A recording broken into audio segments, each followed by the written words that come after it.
This is Democracy Now!, democracynow.org. I'm Amy Goodman. As we turn to Sudan, where the UN High Commissioner for Human Rights Volker Türk has warned another humanitarian catastrophe is unfolding in Sudan's besieged city of El Obeid. The UN Human Rights Council held an emergency session last week as fighting intensified between the Sudanese army and the UAE-backed paramilitary rapid support forces, or RSF, which are vying for control of the North Kordofan state capital.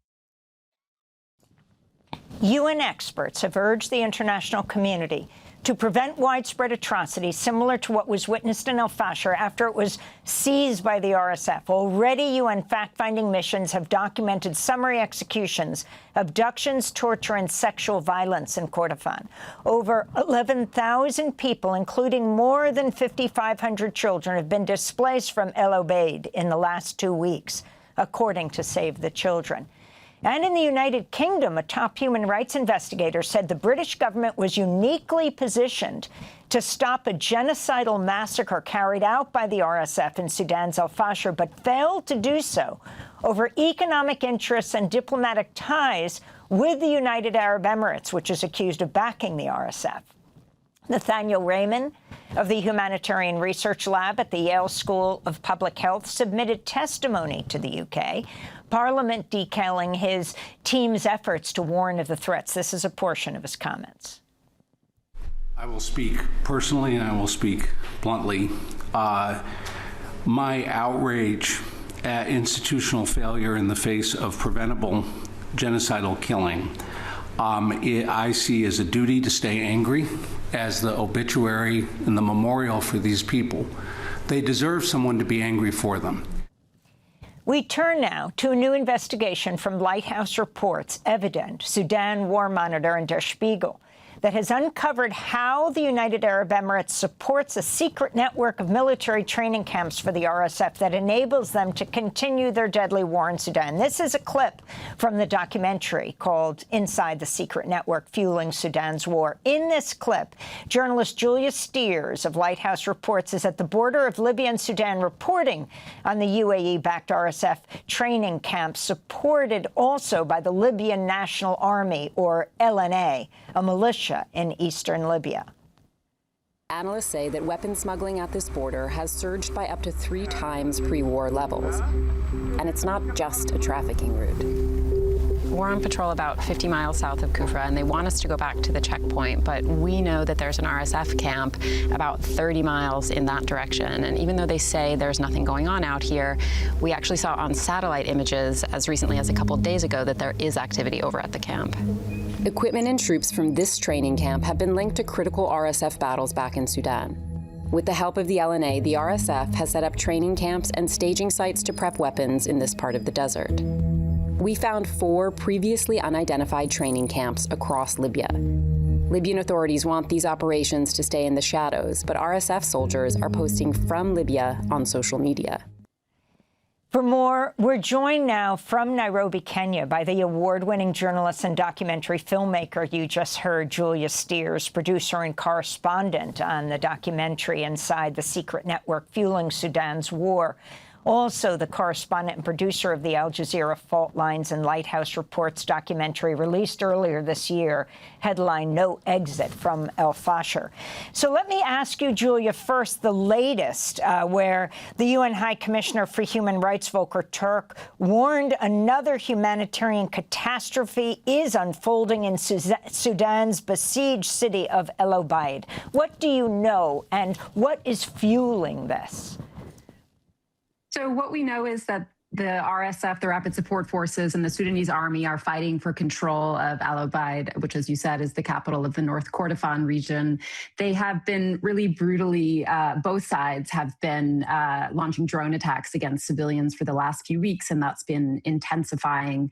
And there is concern now that the RSF could be about to launch a ground offensive, which, of course, is very similar to what we saw during the siege of Al-Fashir in Darfur. the city of El Fasher fell to the rapid support forces in October. So what we're hearing is the international community, warning of an impending humanitarian disaster. These drone attacks have also struck critical infrastructure, which could be potentially limiting people's access to water, to electricity. So it is believed that there is already a humanitarian crisis ongoing inside El Obeid. But of course, the real fear is that this will be, another repeat of El Fasher, where civilians were subjected to really extensive and grotesque war crimes at the hands of the RSF, who eventually went on to take that city. Talk about the role of the United Arab Emirates, Julia. So this war, which is often categorized in international media as a civil war, is really a proxy war on both sides. On the side of the RSF, their main backer is the United Arab Emirates. And there's no question that the RSF would not be able to have gotten as far as they have, to have claimed nearly as much territory as they have, without the really robust support of the UAE. The UAE backs the RSF for a couple different reasons. Some of it is ideological. They would say that they are fighting the Islamists who back the Sudanese army. Other reasons include just loyalty to the RSF's leader and economic reasons and interest in gold and infrastructure in Sudan. But what they've done during the course of this now over 3-year war, in terms of their support for the RSF, is establish this really robust network across Africa, including in Chad and in Libya, where we went, to funnel weapons, fuel, money into the RSF and into their fight for control of Sudan. And they've also established a training network where they train RSF soldiers in Libya. Reuters did some reporting about an RSF training camp in Ethiopia. So they're providing training as well as Colombian mercenaries to help train RSF troops, and in some cases even fight alongside RSF troops in Sudan. So we're talking about a really extensive network of logistics and training and financial backing from the UAE. For your investigation, you spoke to 7 RSF defectors in Libya. In this clip from your documentary, we hear from one of the defectors who spent 3 months at a training camp outside Benghazi. He said the heavy weaponry he trained on at the camp came from the United Arab Emirates. Only the plane coming showed it's Emirati, but the ammunition boxes and the weapons, as well as the cars, none of which had anything to indicate it's Emirati. Except for one type of armored car they sent, and it was Emirati. You can see made in Emirates. Can you show me where the camp that you were at in Benghazi is? All the way to the camp. The camp is there. So this road led all the way out.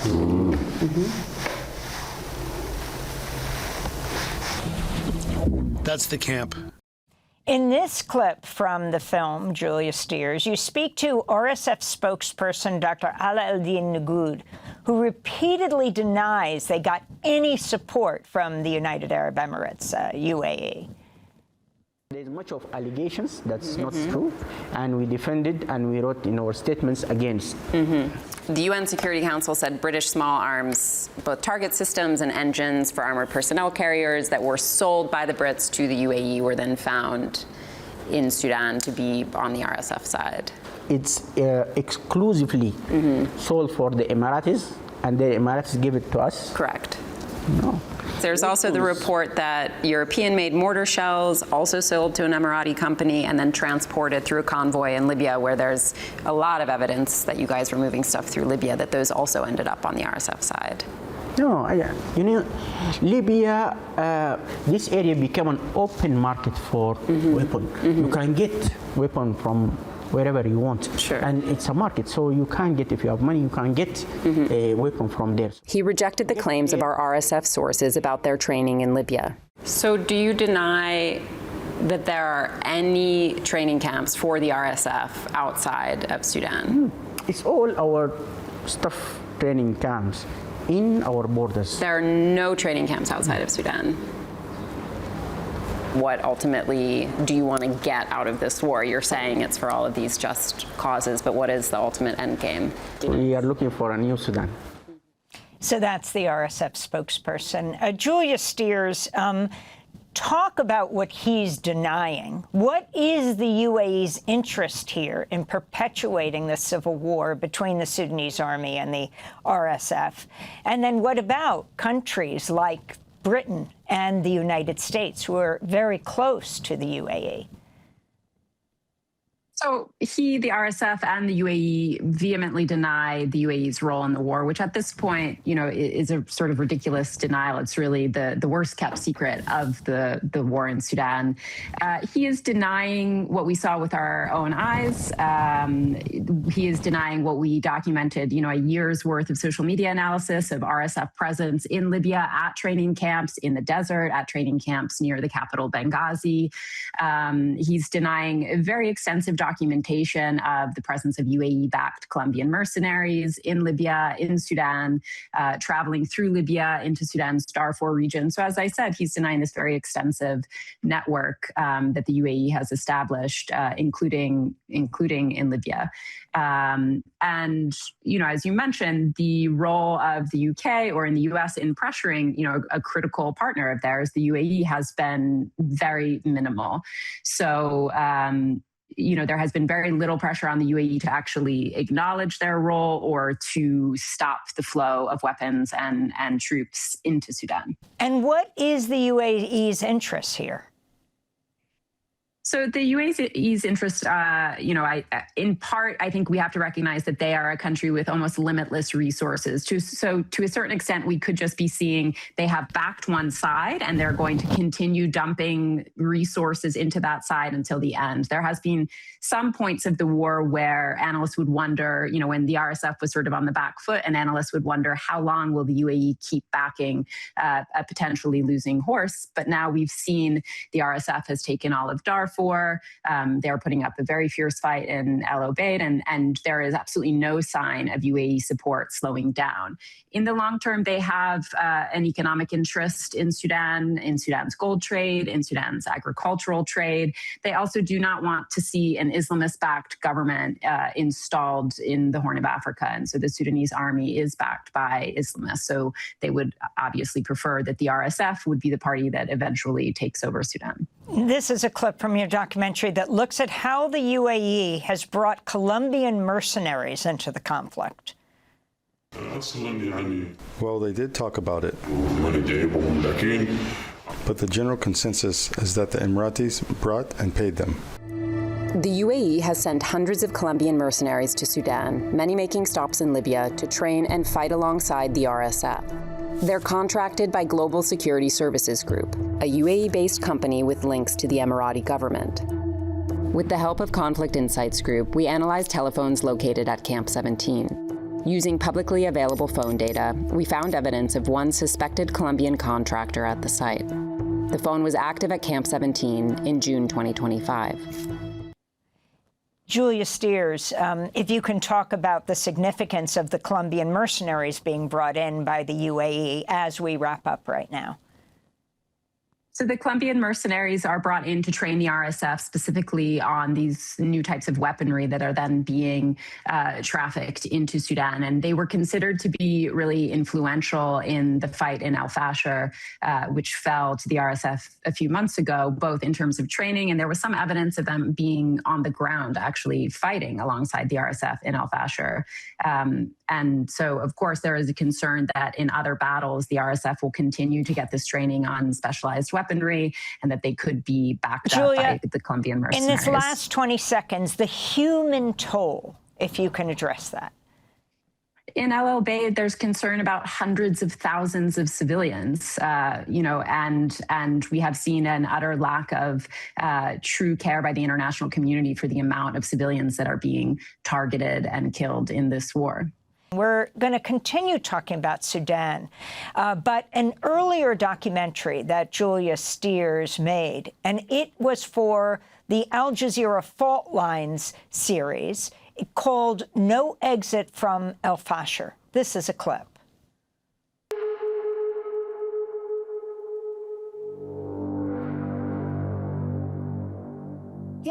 Sometimes I can't sleep because of the things I remember. I remember the dead people on the road, young people's bodies lying side by side. In October 2025, the city of El Fasher in Sudan became a killing ground. Thousands of civilians trying to flee the city were hunted down and executed. According to the UN, at least 6,000 people were killed in 3 days. It was a ruthless campaign to capture the city by a paramilitary group called the Rapid Support Forces, or RSF. And it came after a brutal 18-month siege of El Fasher that trapped civilians inside. There was no exit from El Fasher. There was no exit until the city fell. If you're inside, you stay in, and if you're out, you stay out. There was no exit. An excerpt from No Exit from El Fasher from Al Jazeera's Fault Lines. We are joined by Julia Steers. Thank you for continuing Julia, with us on this first documentary you did. Describe what happened in El Fasher. So El Fasher is the capital of North Darfur. Darfur is a critical region in Sudan. And it was under siege for 18 months by both sides, the Sudan Armed Forces and the Rapid Support Forces. And towards the end of a really brutal 18-month siege where civilians were bombarded from the air and attacked within the city, the Rapid Support Forces encircled the city. They dug a berm around the entire city, preventing food and humanitarian supplies from getting in. And then during 3 really brutal days in late October of last year, they took the city. The Sudanese Armed Forces retreated, but in the process, the Rapid Support Forces launched a brutal attack on civilians who were trying to flee the city. At the time, people were saying the death toll was close to 10,000, but the reality is, despite really harrowing and gruesome tales coming out of El Fasher, including in our documentary, the true toll of what really happened in El Fasher is unknown to this day. So let's go to another clip from No Exit from El Fasher, which begins with Amnesty International's crisis response program researcher, Janine Morna. Nobody was really spared from the violence, and I think there's a real dehumanizing of this population over time, over the period of the siege that allowed for these atrocities to happen. It seemed somehow that El Fasher was a prize that they were willing to take at any cost.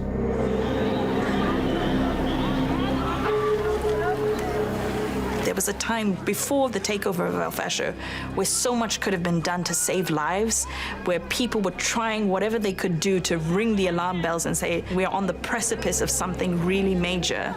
And nobody seemed to hear those cries or to take them seriously. As an international community, we couldn't even provide people the most basic of protection during this period of time. UN investigators say the RSF strategy in El Fasher bears the hallmarks of a genocide, with the RSF specifically targeting non-Arab communities. Entire families have been wiped out. Tell us more as you continue with this, and also about the role of other countries and how this could have been prevented. Julia. So as Janine is saying in the documentary, one of the sort of most unbelievable things about the fall of El Fasher is that we knew that it was going to happen. So humanitarian organizations were sounding the alarm about this, for many months prior to the city actually falling. There were a few sort of paltry efforts to establish a humanitarian corridor to get aid to civilians or to help civilians get out. But really there was just, a lot of sort of diplomatic hand-wringing and acceptance that civilians were going to be trapped inside as the RSF launched this absolutely brutal attack. We could monitor from satellite imagery that they were encircling the city, that they were digging a berm around the city. It was well known that they were preventing civilians from leaving. So I think the fall of El Fasher really speaks to the total lack of action on the part of the international community around the war in Sudan in general, but particularly around El Fasher and what we're seeing now in a city called El Obeid. And part of that inaction is a lack of recognition for the fact that this is not just a civil war between 2 Sudanese generals, but it's a proxy war fueled by external actors that have a lot of money and power. And on the side of the RSF, it is fueled by the United Arab Emirates. And we saw in the lead up to the fall of El Fasher a huge uptick in flights carrying weapons imports from the Emirates, mostly through Libya, some through Chad. All of those weapons were funneling into Darfur. Troops were being trained by UAE-backed mercenaries and then sent back to Darfur, sent back to Al Fasher. And all that support was really deemed as a critical element of why ultimately the RSF was able to take Al Fasher. So not only is there a sort of lack of action when it comes to actively intervening, but there's, I would say a lack of honesty or moral courage in terms of actually calling out what the true factors are in driving this war. So I wanted to go back to a top human rights investigator in the United Kingdom saying the British government was uniquely positioned to stop the genocidal massacre carried out by the RSF in Sudan's Al Fasher, but failed to do so over economic interests and diplomatic ties with the UAE. Nathaniel Raymond of the Humanitarian Research Lab at the Yale School of Public Health submitted the testimony to the British Parliament detailing his team's efforts to warn of the threats. This is a part of what he said. I will speak personally and I will speak bluntly. My outrage at institutional failure in the face of preventable genocidal killing, I see as a duty to stay angry, as the obituary and the memorial for these people. They deserve someone to be angry for them. So, Julia Steers, you have been covering this conflict for years. Talk more about what Britain, what the United States could have done, given that this is not just an internal civil war, but it is fueled by outside countries like the UAE. I think, as you heard from Nathaniel, there could have been a recognition that there was ethnically fueled violence going on that amounted to, as the UN says, as Nathaniel says, to a genocide, perhaps kicking into action some international mechanisms that would have called for intervention in Al Fasher. But I think in general, just calling out the fact that the UAE is involved or privately putting pressure on the UAE to stop dumping so much money and weapons into the conflict would be a huge step that the UK or the US has so far been unwilling to take. And if you can explain further, what are the gold resources in Sudan, and also what you talked about, political Islam, and what the UAE, why the UAE is involved with this? So Sudan has extensive gold reserves. Both sides, the army and the RSF, benefit from Sudan's gold trade, both illicit and their legal gold trade. So that's, of course, and a lot of that money has for years flowed through the UAE. The UAE also would say that they are fighting the Sudanese armed forces, who are backed in part by Egypt, but also within a Sudanese political context, have a history of being backed by the Islamist party in Sudan. So preventing the Sudanese armed forces, their leader, General Burhan, from winning the war and then running the government would be a priority for the UAE, who, as with their war in Yemen, don't want Islamist parties in power in the Horn of Africa. Let's go to another clip from the Fault Lines documentary, No Exit from Al Fasher. This clip features Abu Ghasim Sadra, the Sudanese refugee you spoke to in Uganda. People were stuck between two sides, the Sudanese army and the rapid support forces. The army controlled the city and the rapid support forces were surrounding the city. What was it like for you to continue living in the city as it was under siege? I was in El Fasher and I started documenting because ordinary people couldn't represent themselves. Abu Ghasim was 20 years old when he became a citizen journalist. He lived through most of the siege of El Fasher. Sometimes I would be the first person to find the wounded and people killed by bombs. Sometimes I'd find an entire family that was killed. No one left.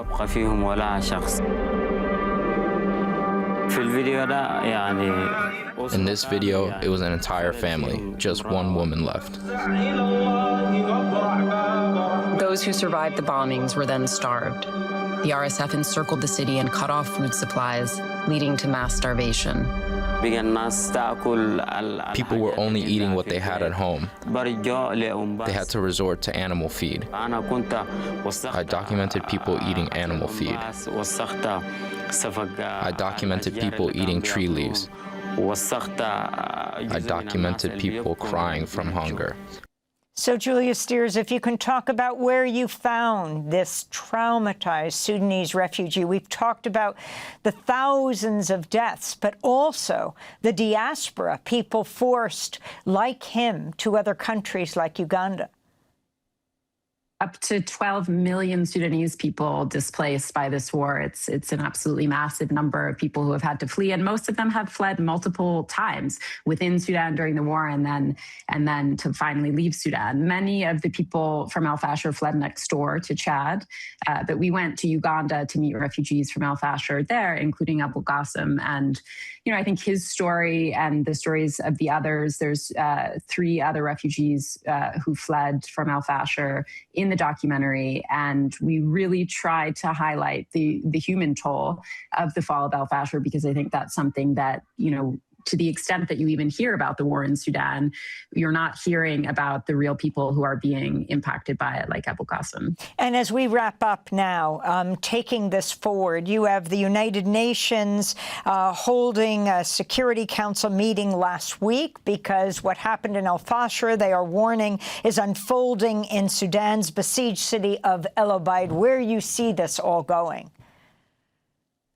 So for those of us who have covered the fall of al-Fashir, it feels like a nightmare repeating itself. So the warnings are very similar to the warnings in the lead up to al-Fashir. And, we know both sides now. Neither the Sudanese armed forces nor the RSF are showing any restraint in the last few weeks when it comes to drone attacks on civilians.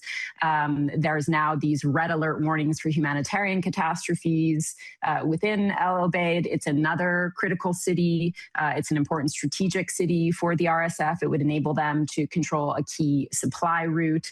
And so it's heartening to hear these warnings, but we've also heard them before. So I hope that these warnings kick into gear some mechanism of the international community and the humanitarian response that is needed in El Obeid so that we don't see a repeat of what we saw in al-Fashir.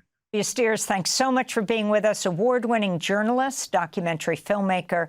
Her new film for Evident Media, Lighthouse Reports, is Inside the Secret Network Fueling Sudan's War. Her earlier film for Al Jazeera's Fault Lines, No Exit from al-Fashir. Also the producer of both films. She is based in Nairobi, Kenya. To see part 1 of our discussion, go to democracynow.org. I'm Amy Goodman. Thanks so much for joining us. Thanks for watching Democracy Now! On YouTube. Subscribe to the channel and turn on notifications to make sure you never miss a video. And for more of our audience-supported journalism, go to democracynow.org, where you can download our news app, sign up for our newsletter, subscribe to the daily podcast, and so much more.